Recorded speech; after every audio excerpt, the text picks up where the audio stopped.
إن تكفروا أنتم ومن في الأرض جميعا.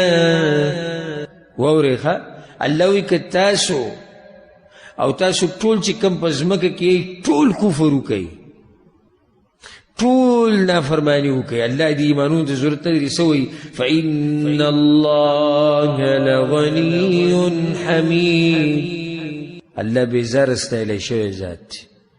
الله دې ته ضرورت نه لري چې موږ یې شکر ادا کړو. ومن شکر فإنما یشکر لنفسه، که چا ادا کړه فایده خپله ده. ومن کفر، او که چا ناشکري وکړه فإن ربي غني کریم، الله غني دی. الله زمونږ د دې کوششونو او د دې محنتونو نه غني دی. ومن جاهد فإنما یجاهد لنفسه، الله وایي که چا په دین کې کوشش او محنت وکړو نو د خپل ځان دپاره به یې کوي. ګورې ان الله لغني عن العالمین، الله غني دی زمونږ د صدقاتو نه او زمونږ د خیراتونو نه او زمونږ د زکاتونو نه.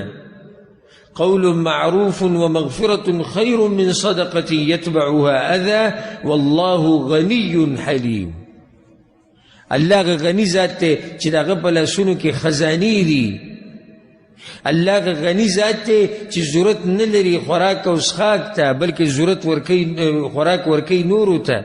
الله غني دی چې ښځې ته ضرورت نه لري. الله غني دی چې بچي ته ضرورت نه لري. الله غني دی چې شریک ته ضرورت نه لري. په هر اعتبار سره الله سبحانه وتعالی څه دی؟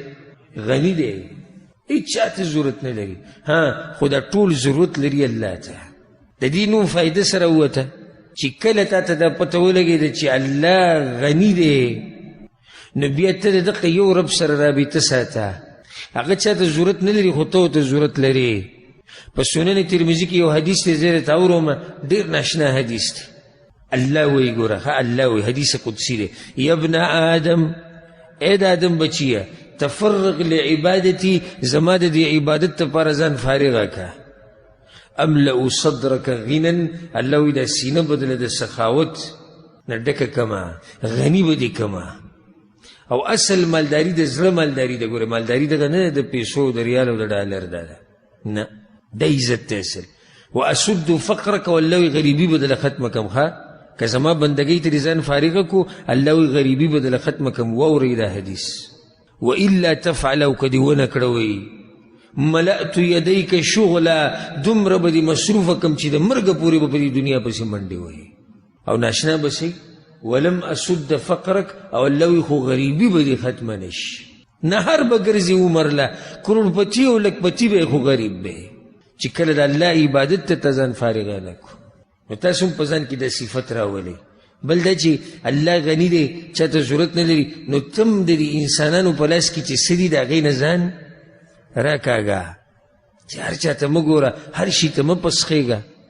او ځکه یو حدیث کې دا راځي چې په دې دنیا کې چې څه دي په دې کې بې رغبتي کوه، د الله به در سره محبت شي. او د خلکو په لاسونو کې چې څه دي د هغې نه ځان بې رغبته که خلک به در سره محبت کوي. په ځان کې دا صفت راولئ.